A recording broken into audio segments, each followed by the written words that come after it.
guys, welcome to vidyarthi.in. My name is Varsha. तो start करते हैं हमारे फर्स्ट स्लाइड क्लास 10th की chapter number 10 the sermon at Banaras को।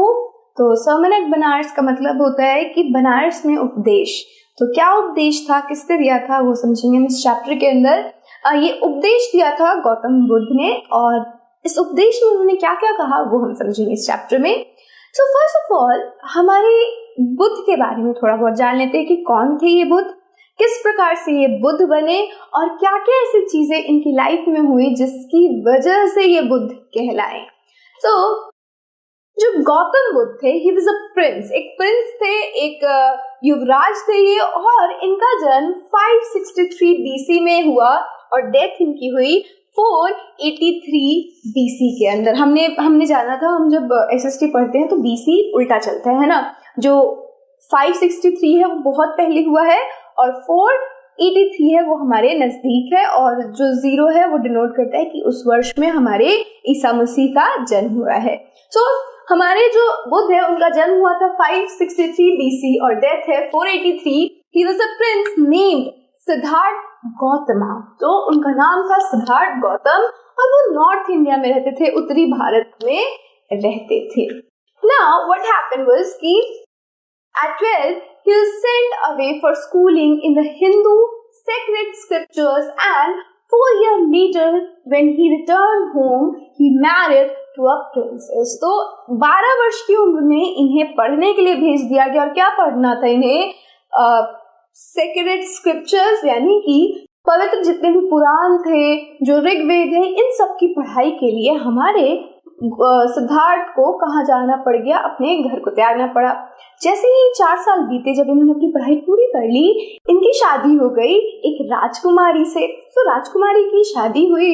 अब हमारे जो राजकुमार थे, युवराज थे, वो दोनों हंसी खुशी रहने लग गए। Now they had a son and lived for 10 years and as befitted royalty। ना जब उनका बेटा हो गया, बेटा होने के 10 साल तक हमारे जो सिद्धार्थ थे अपनी रानी के साथ, इस बच्चे के साथ रहने लग गए, और बिल्कुल रॉयल्टी के साथ, जैसा एक राजा रहता है वैसा रह रहे थे ये। Now what happened कि एक दिन इनका मन किया, जब ये 25 इयर्स के हुए, कि मैं क्या करता हूँ, हंटिंग पे जाता हूँ। जो राजा महाराजाओं का शौक होता है कि हंटिंग करो, बाघ को मारो, चीता को मारो और अपनी पराक्रम को दिखाओ। So about the age of 25, while on hunting, chanced upon a sick man, then an aged man, then a funeral procession, and finally a monk begging for alms। तो जब ये निकले हंटिंग के लिए तो इन्हें बहुत सारी ऐसी चीजें दिखी जो कि लाइफ के अंदर बहुत सारे लोग फेस करते हैं। जैसे कि ओल्ड अवस्था को, वृद्ध अवस्था को इन्होंने देखा, एक वृद्ध व्यक्ति को देखा जो कि बहुत ही ज्यादा पेन में था, सफरिंग में था। एक बीमार इंसान को देखा, एक भिखारी को देखा जो कि भीख मांग रहा था, और साथ ही साथ इन्होंने फ्यूनरल प्रोसेशन भी देखा, यानी कि किसी का दाह संस्कार। अब ये सारी चीजें देख के इनके मन में क्या क्या क्वेश्चन आए? ये क्वेश्चन आए, हम जी क्यों रहे हैं? अगर हमारी लाइफ में इतने पेन्स है तो फिर इन पेन को खत्म होने के लिए हम मर क्यों नहीं रहे? फ्यूनरल में जो लोग रोते हैं वो क्यों रोते हैं जब इंसान को मुक्ति ही मिल गई है? तो ये सारे कुछ ऐसे क्वेश्चंस थे जो कि इनको बहुत ही ज्यादा परेशान करने लग गए, और इनको बाध्य किया कि सही खोज करे, सच्चाई की खोज करे, इन प्रश्नों का आंसर जाने। Now what he did? So this is funeral procession and a beggar was begging for alms। भिक्षा के लिए बेगर मांग रहा था भीख। Now he wandered for 7 years and finally sat down under a peepal tree where he vowed to stay until enlightenment came। Now क्योंकि ये सारे क्वेश्चन इनके मन में थे तो इन्होंने कहा कि अब देखो, इसका आंसर तो मुझे घर बैठे मिलेगा नहीं, मेरे इस राजमहल में तो बिल्कुल नहीं मिलेगा। तो 7 साल तक ये घूमते रहे और आखिरकार 7वें साल में ये पीपल के वृक्ष के नीचे बैठे, और फिर वहां पे इन्होंने क्या की, एनलाइटमेंट की, मोक्ष की प्राप्ति करने के लिए साधना करने लग गए। Enlightened after 7 days, he renamed the tree the Bodhi tree and began to teach and to share his new understanding। Now, जब इनको enlightenment मिल गई, इनको जब वो शिक्षा मिल गई, तो वो क्या किया, उन्होंने उस पीपल ट्री का नाम चेंज करके उसको बोधि ट्री रख दिया। बोधि क्यों? क्योंकि यहाँ इन्हें शिक्षा की प्राप्ति हुई और इसी वजह से इनके भी नाम में बुद्ध जुड़ गया। बुद्ध का मतलब ही होता है ज्ञाता, जिसको ज्ञान हो हर चीज का। तो इन्होंने ट्री का नाम चेंज किया, इनको भी नाम मिल गया बुद्ध का। और अब ये क्या करने लगे, जब इन्हें ज्ञान मिल गया तो उस ज्ञान को लोगों में बांटने लगे। So Buddha perched his first sermon at the city of Benares, most holy of the dipping place on the river Gangas. That sermon had been preserved and is given here. अब बुद्धा ने पहली बार अपनी जो शिक्षा थी वो बनारस में दी, और बनारस आपको तो पता ही होगा बहुत ही मशहूर है अपने गंगा की वजह से। जो गंगा जल है यहाँ पे, जो गंगा रिवर बहती है यहाँ पे, नदी जो बहती है, वहाँ पे लोग लाखों की तादाद में आते हैं, डुबकी लगाते हैं और अपने पाप धोते हैं, है ना। तो वो जो सरमन था, वो जो उपदेश था, वो यहाँ किया हुआ है। क्या उपदेश था? तो सबसे पहले उपदेश कैसे स्टार्ट हुआ, एक किस गौतमी नाम की विमेन रहती थी और उसके पास इकलौता बेटा था। Now his son died.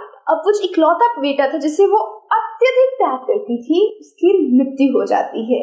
In her grief she carried the dead child to all her neighbours asking them for medicine, क्योंकि अब इतना ज्यादा प्यार करती थी, वो ये नहीं चाहती थी कि इसका बेटा इससे दूर हो, तो ये अपने पूरे पड़ोसियों से बोलती थी, तुम्हारे पास कोई भी मेडिसिन है, कोई भी दवा है तो मुझे दे दो, मेरा बेटा बच जाए बस।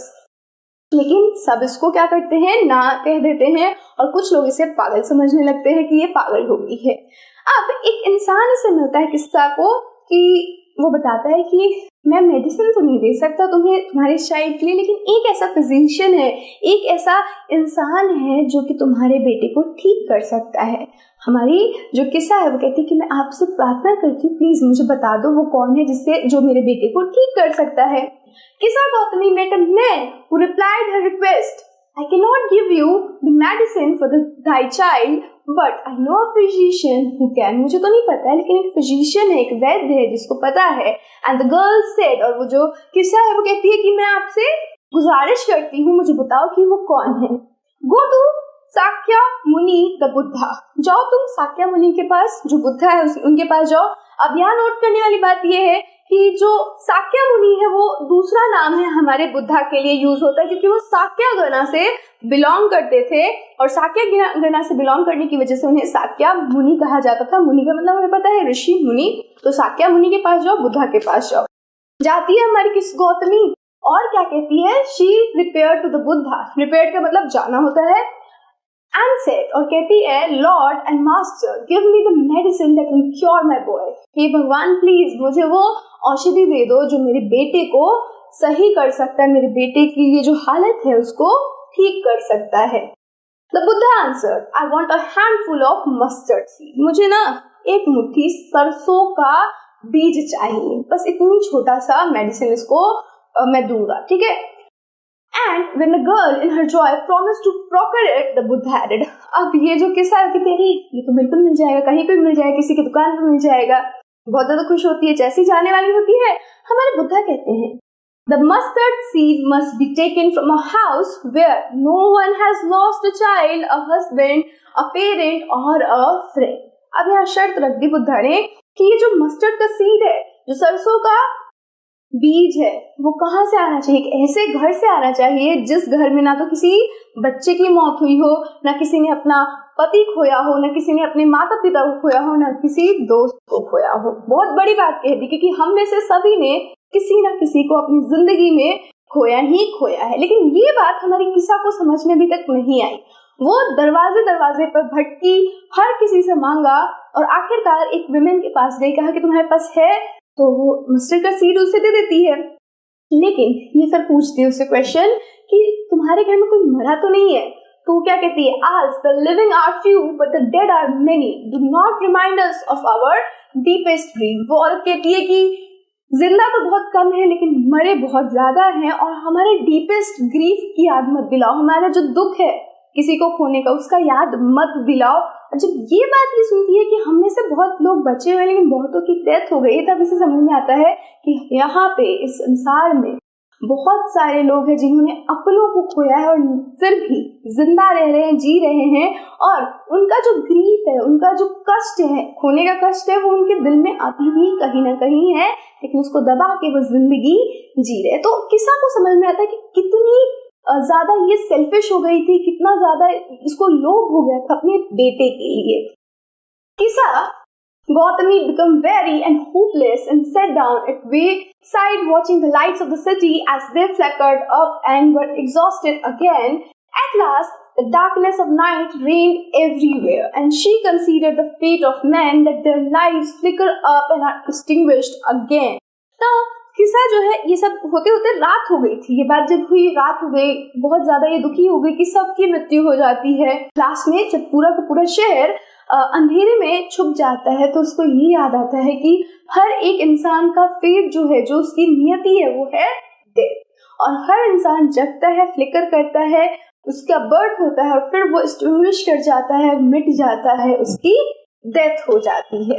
And she thought to herself, how selfish I am in my grief that is common to all, yet in this valley of desolation there is a path that lead him to immortality who has surrendered all selfishness. तो यहाँ पे एक बहुत बड़ी बात कही हमारे गौतमी ने कि मैं कितनी ज्यादा सेल्फिश हो रही हूँ। डेथ तो हर किसी के लिए कॉमन है, लेकिन जो भी इस डेथ का त्याग कर देता है, अपने इस मोह माया का त्याग कर देता है, वो इमॉर्टैलिटी को प्राप्त करता है, आजीवन अमर हो जाता है, जैसा कि हमारे बुद्धा ने किया है। Now, यहाँ से बुद्धा की जो सरमन है, जो उपदेश है, वो स्टार्ट होता है। क्या कहते हैं Buddha? The life of mortals in this world is troubled and brief, and combined with pain, there is not any means by which those that have been born can avoid dying. After reaching old age, there is death of such a nature are living beings. तो यहाँ पे बुद्धा कहने की कोशिश करते हैं कि जो हम मॉर्टल्स है, जिनका जो जिंदगी है वो छोटी है, पेन से घिरी हुई है, ये लोग क्या कर रहे हैं? अपनी जिंदगी को बड़ा करने की कोशिश कर रहे हैं, अपनी डेथ से भागने की कोशिश कर रहे हैं। लेकिन एक लिविंग बीइंग का, एक जो जीवित इंसान है या फिर जो भी जीवित है, उन सभी का क्या नेचर है? वो है डेथ। अल्टीमेटली उसका जो फेट है वो डेथ ही है, उसका जो अंत है वो डेथ होता है।